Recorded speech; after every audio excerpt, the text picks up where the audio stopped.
हमारे इतने स्क्रिप्चर्स क्यों हैं, इतनी सारी किताबें क्यों हैं, और उनमें डिफरेंस क्या है, हर एक में क्या क्या बताया गया है। तो ये बहुत ही ज़्यादा कॉमन क्वेश्चन है एंड अनफॉर्चुनेटली ये हमें बताता नहीं है कोई। ये हमारी फाउंडेशन में होनी चाहिए चीज़ें। ये बेसिक कॉन्सेप्ट है, फाउंडेशन कॉन्सेप्ट हैं हिंदुज़म के। आत्मा क्या है, परमात्मा क्या है, कर्म क्या होता है, संसार क्या है, सोल क्या है, सोल की जर्नी क्या है, रीइंकार्नेशन क्या है। आप समझना क्या चाहते हो? आपको कहानियाँ सुननी है तो आप पुराण उठाइए, आपको फिलॉसफी जाननी है तो आप उपनिषद उठाइए, फिलॉसफी को समरी में सुनना है, समझना है तो आप भगवद गीता उठाइए। ये आपने पढ़ना कहाँ से स्टार्ट करा है, ये वैदिक नॉलेज पुराणों के बारे में? ये इंटरेस्ट कैसे आया? आप तो मेडिकल लाइन से हो, फार्मा लाइन से हो, एक तरीके से you have a full fledged corporate career. Where did this curiosity start? कहाँ से शुरू, कहाँ कब हुआ ये? सो तरुण, आई थिंक क्यूरियोसिटी तो बचपन से ही शुरू हो गई थी। बचपन में ही मैंने अमर चित्रकथा कॉमिक्स पढ़नी शुरू की थी। वो आई थिंक एक बहुत बड़ा फैक्टर बना। रीडिंग में भी मेरी हेल्प हुई उससे, और दूसरा जो इंटरेस्ट बना हमारे स्क्रिप्चर्स में, हमारी कहानियों में, पुराणों में, महाभारत, रामायण, वो सारी कहानियाँ अमर चित्रकथाओं में बहुत ही खूबसूरती से बताई हुई हैं। वहाँ से आई थिंक मेरा फाउंडेशन बना पढ़ने का। तो फाउंडेशन में आपकी अगर रीडिंग की हैबिट बन जाती है ना, तो that stage with you forever. Puran में और वेदों में क्या फर्क होता है? तरुण, ये ना बहुत बेसिक क्वेश्चन है जो बहुत लोगों को होता है। हमारे इतने स्क्रिप्चर्स क्यों हैं, इतनी सारी किताबें क्यों हैं, और उनमें डिफरेंस क्या है, हर एक में क्या क्या बताया गया है। तो ये बहुत ही ज़्यादा कॉमन क्वेश्चन है एंड अनफॉर्चुनेटली ये हमें बताता नहीं है कोई। ये हमारी फाउंडेशन में होनी चाहिए चीज़ें। ये बेसिक नॉलेज है कि भाई रोड मैप ही नहीं है, हाँ, कहाँ से पढ़ना शुरू करना है, हाँ, क्या कहाँ करना है। से शुरू करें, कहाँ पढ़ना क्या है, हम्म। मतलब किस में कौन सा टॉपिक कवर हो रहा है, तो उसके हिसाब से आप अपना इंटरेस्ट देख सकते हो कि क्या उठाऊं मैं। तो ऐसा सर रोड मैप दो कि भाई अगर किसी को सीखना है, ये तो किसी का इंटरेस्ट है, तो वो क्या पढ़ना स्टार्ट करे, फिर सेकंड लेवल क्या है, थर्ड लेवल क्या है, ऐसा करके बताओ, और वो क्यों है ऐसा? डेफिनेटली। तरुण, सबसे पहले तो मैं क्लासिफिकेशन बताता हूँ। जो हमारे इतने सारे स्क्रिप्चर्स हैं उसमें तीन ब्रॉड क्लासिफिकेशंस हैं। एक हम बोलते हैं श्रुति, एक है स्मृति, और फिर है इतिहास। श्रुति जो है, ये है जो हमने हमने मतलब ऋषियों ने, हमारे वैदिक ऋषियों ने जो सुना, या जो उन्हें विजन्स आए बेसिकली, वो जो है वो उन्होंने कैप्चर किए हैं, जो उन्होंने खुद से मन से नहीं बनाए हैं। ये उनके विजन्स हैं, डिवाइन विजन्स, जो उन्होंने मेडिटेशन के टाइम, ट्रांस के टाइम देखे, और वो उन्होंने कैप्चर किए हैं। स्मृति है वो जो मेमोरी के द्वारा फॉरवर्ड की गई है, जो हमने याद किया और आगे लिखा। और इतिहास है जो हिस्टोरिकल टेक्स्ट हैं। तो अब इसके अंडर जो श्रुति है उसमें आते हैं वेद और उपनिषद। उपनिषद में ऑफ कोर्स थोड़ी डिस्कशंस है, बट वेदों में सारे विजन्स हैं उनके, सो ऋषियों के। ऋषियों ने जो एनविजन करा वो वेद में लिखा हुआ है, बिल्कुल। और उपनिषद में? उपनिषद में डिस्कशंस हैं। उपनिषद में पूरी पूरी फिलोसॉफिकल डिस्कशंस हैं उन कॉन्सेप्ट्स के बारे में जो वेदों में इंट्रोड्यूस किए गए हैं। मतलब डिबेट डिबेट्स, सॉर्ट ऑफ या डिबेट्स। डायलॉग? डायलॉग है, हाँ। It is not a argument, it is a dialogue. हाँ, जैसे कृष्ण और अर्जुन के बीच में जो डायलॉग है, जहाँ एक कोई सवाल पूछ रहा है और कोई जवाब दे रहा है, उस हाँ, तरह के। हाँ, उस तरह के। और काफी जगह उसमें जरूरी नहीं है कि ऐसा कि कोई क्वेश्चन पूछ रहा है, बट वो उपनिषद शुरू ही एक क्वेश्चन से होती है, और उसका आंसर एक ही बंदा दे रहा है। वही बंदा क्वेश्चन पूछ रहा है और वही आंसर्स भी दे रहा है। बट ये बेसिकली उनकी कोशिश ये थी कि जो कॉन्सेप्ट्स, बेसिक कॉन्सेप्ट्स हैं, फाउंडेशन कॉन्सेप्ट्स हैं हिंदुज़म के, आत्मा क्या है, परमात्मा क्या है, कर्म क्या होता है, संसार क्या है, सोल क्या है, सोल की जर्नी क्या है, रीइंकार्नेशन क्या है। ये सारे जो हमारे बेसिक फाउंडेशनल कॉन्सेप्ट्स हैं, ये सब उपनिषद। मेडिटेशन, योग, योग का मतलब ही आत्मा का और परमात्मा का जुड़ना। It is not just about asanas, बहुत सारी चीज़ें आती हैं योग में। ये बहुत सारे कॉन्सेप्ट्स जो है ना, ये उपनिषद से ही निकले हैं। तो जैसे लॉ की दुनिया में क्या होता है, एक एक्ट होती है, जैसे कॉन्स्टिट्यूशन हो गया, फिर एफएक्यूज होते हैं, फ्रीक्वेंटली आस्क्ड क्वेश्चंस, तो जी। वो उपनिषद है। सो कि जब आप वेद दो को पढ़ोगे तो हाँ, उनको और डेप्थ में समझने के लिए जो आपके मन में सवाल उठेंगे वो आपको उपनिषद में उसका जवाब मिलेगा। बिल्कुल बिल्कुल। आपके मन में जो सवाल उठेंगे वेदों से रिलेटेड ना, वो बाकी सारे स्क्रिप्चर्स में एक्सप्लेन्ड है अलग अलग तरीके से, लेकिन उसमें जो फिलॉसफी है वो आपकी उपनिषद्स में एक्सप्लेन की गई है।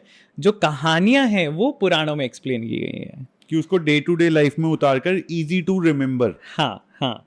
सो पुराण जो है उनका पर्पस यही था कि जो भी ये डिफ़िकल्ट कॉन्सेप्ट्स हैं वेदों के या उपनिषद्स के भी, उनको हम एक इजी फॉर्मेट में कॉमन इंसान तक, मासेस तक कैसे लेके जाएं। और इसीलिए वो स्टोरीज के थ्रू जो हमारे हिस्टोरिकल राजा हुए, महाराजा हुए, देवताओं की कहानियाँ, असुरों की कहानियाँ, ऋषियों की कहानियाँ, अप्सरा, गंधर्व, यक्ष, जितने भी डिफरेंट लाइफ फॉर्म्स हैं, नाग लोक है, उसकी कहानियाँ, तो बहुत अलग अलग तरह के जितने भी जीव इस दुनिया में है, इस यूनिवर्स में है, उन सब की एक्चुअल कहानियों को पुराणों में इकट्ठा किया गया।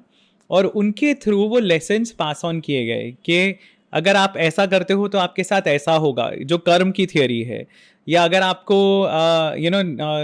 किसी का भला करोगे तो आपके साथ भला होगा। बेसिक कॉन्सेप्ट जो है कर्मों के, संसार के, री इनकारनेशन के, जहाँ मल्टीपल, हमें पता चलता है कि एक इंसान मल्टीपल लाइव्स, मल्टीपल फॉर्म्स में से गुजरा। कभी वो स्वर्ग पहुंचता है, कभी वो नर्क पहुंचता है, कभी वो कीड़े की फॉर्म में है, कभी वो जानवर की फॉर्म में है।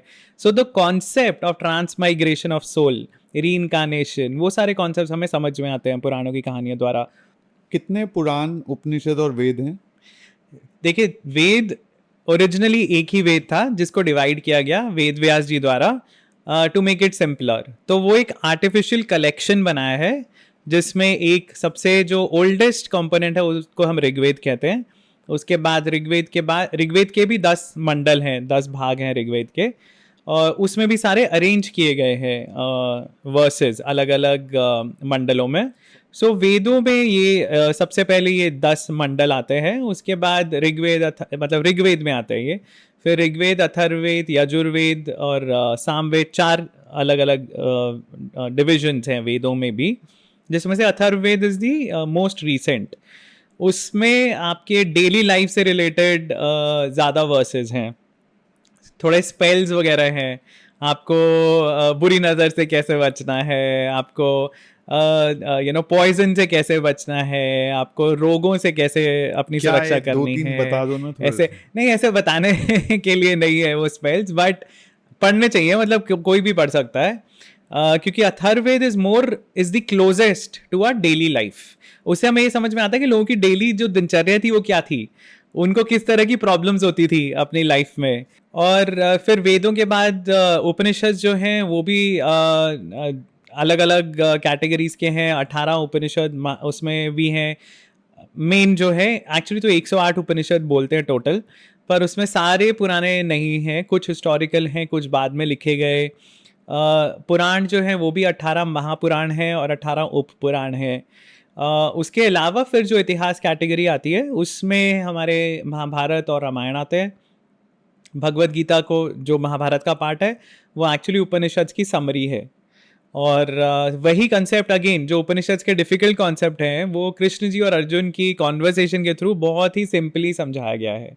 क्योंकि अगर वो कॉन्सेप्ट जो इतने सुंदर कॉन्सेप्ट्स हैं, सोल के बारे में, री इनकारनेशन के बारे में, जिस तरह से कृष्ण जी समझाते हैं अर्जुन को, जो कि उनका फ्रेंड है, उनका फॉलोअर है, उनका कज़न है, so he is closest to him, तो उसको वो जितने प्यार से, जितने आराम से समझा रहे हैं, उतना शायद कोई और किसी को नहीं समझा सकता।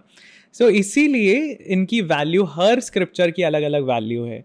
कि आप समझना क्या चाहते हो, आपको कहानियाँ सुननी है तो आप पुराण उठाइए, आपको फिलॉसफी जाननी है तो आप उपनिषद उठाइए, फिलॉसफी को समरी में सुनना है, समझना है तो आप भगवत गीता उठाइए, आपको वैदिक कॉन्सेप्ट जानने हैं कि वेदों में कौन से भगवान थे, हमारी हिस्ट्री क्या थी, हमारी जोग्राफी क्या थी, हमारा कल्चर क्या था, वो सारे कॉन्सेप्ट्स आपको वेदों में मिलेंगे। विनीत, ऐसा नहीं लगता सुनकर के कि एक ऐसी एंशियंट लॉस्ट नॉलेज और सिविलाइजेशन थी जिसको इन सब चीज़ों की इतनी डेप्थ में समझ थी जो हमें शायद आज तक भी नहीं है? बिल्कुल बिल्कुल, हम तो अभी सरफेस भी हमने स्क्रैच नहीं किया है। हम अभी समझने की कोशिश कर रहे हैं, वो भी हमें पता नहीं कितनी हद तक हम समझ पाएंगे या नहीं। पर आप देखिए कि हज़ारों सालों से जो ये नॉलेज उन्होंने इकट्ठी करके उसे पास ऑन करने के लिए इतनी सुंदर स्टोरीज़ में ढाला, तो उनकी सोच कितनी ग्रैंड थी। उन्हें ये पता था कि हम लोग नहीं समझ पाएंगे टफ कॉन्सेप्ट्स, डिफ़िकल्ट कॉन्सेप्ट्स, उन्होंने कहानियों के फॉर्म में उसको ढाला। अब ये हमारे ऊपर है कि हम उन कहानियों के अंदर के प्रिंसिपल्स को ढूंढ पाते हैं या नहीं, हम वो कोशिश भी करेंगे या नहीं, हम वो किताबें खोल के भी देखेंगे या नहीं, क्योंकि वो नॉलेज हमारी बेनिफिट के लिए थी। अगर हम नहीं पढ़ रहे, उनका कोई नुकसान नहीं है, उनकी लाइफ हो चुकी है ख़त्म। वो ऋषि मुनि सब जिन्होंने ये कहानियाँ लिखी, वो हमें वो पास ऑन करके किताबों के फॉर्म में वो चले गए हैं। अब उनका कोई बेनिफिट नहीं है। अगर हम वो नॉलेज जानना चाहेंगे, वो एक्सप्लोर करेंगे, तो हमारे काम आएगी वो नॉलेज। सो ये it is on us to explore.